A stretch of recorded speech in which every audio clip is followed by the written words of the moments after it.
Halo adik-adik, apa kabar hari ini? Semoga kalian semua dalam keadaan sehat dan tetap semangat belajar ya. Gimana pendapat kalian pada topik sebelumnya di bab ini? Menyenangkan gak? Kita jadi tahu bagaimana siklus makhluk hidup di alam ini. Antara siapa yang memakan dan siapa yang dimakan, atau antara siapa yang menjadi produsen dan siapa yang menjadi konsumen. Sebelum kita belajar, kakak ingin kalian membayangkan bagaimana jika suatu hari nanti semua tumbuhan di bumi ini tiba-tiba menghilang. Kira-kira apa ya yang akan terjadi? Apakah hewan-hewan masih bisa makan? Apakah manusia bisa bertahan hidup? Wah, kayaknya bahaya ya. Kenapa ya bisa sampai separah itu dampaknya? Nah, hari ini kita akan belajar tentang transfer energi antar makhluk hidup untuk cari tahu jawabannya. Yuk kita mulai.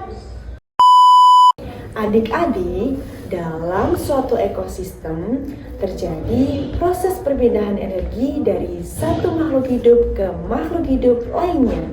Proses ini disebut transfer energi. Nah, energi itu berasal dari mana ya? Ya, betul sekali, dari matahari. Matahari adalah sumber utama energi di bumi. Tumbuhan menggunakan cahaya matahari untuk berfotosintesis.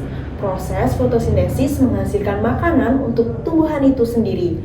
Maka dari itu, tumbuhan disebut produsen karena mampu menghasilkan makanannya sendiri. Setelah itu, tumbuhan dimakan oleh hewan. Contohnya, rumput dimakan oleh kelinci. Nah, hewan pemakan tumbuhan ini disebut dengan konsumen tingkat pertama. Lalu, kelinci bisa dimakan oleh hewan lain, misalnya rubah atau elang. Nah, hewan pemakan daging ini disebut dengan konsumen tingkat kedua. Ada juga hewan yang makan tumbuhan dan daging, misalnya beruang. Beruang makan ikan, makan buah, dan madu. Hewan seperti ini disebut omnivora. Nah, kalau makhluk hidup itu mati, apa yang terjadi? Tubuhnya akan diuraikan oleh pengurai, seperti jamur dan bakteri.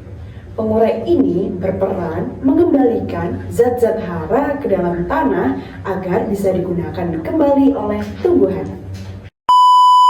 Coba perhatikan rantai makanan ini. Ada rumput, ada kelinci, ada rubah, dan ada pengurai.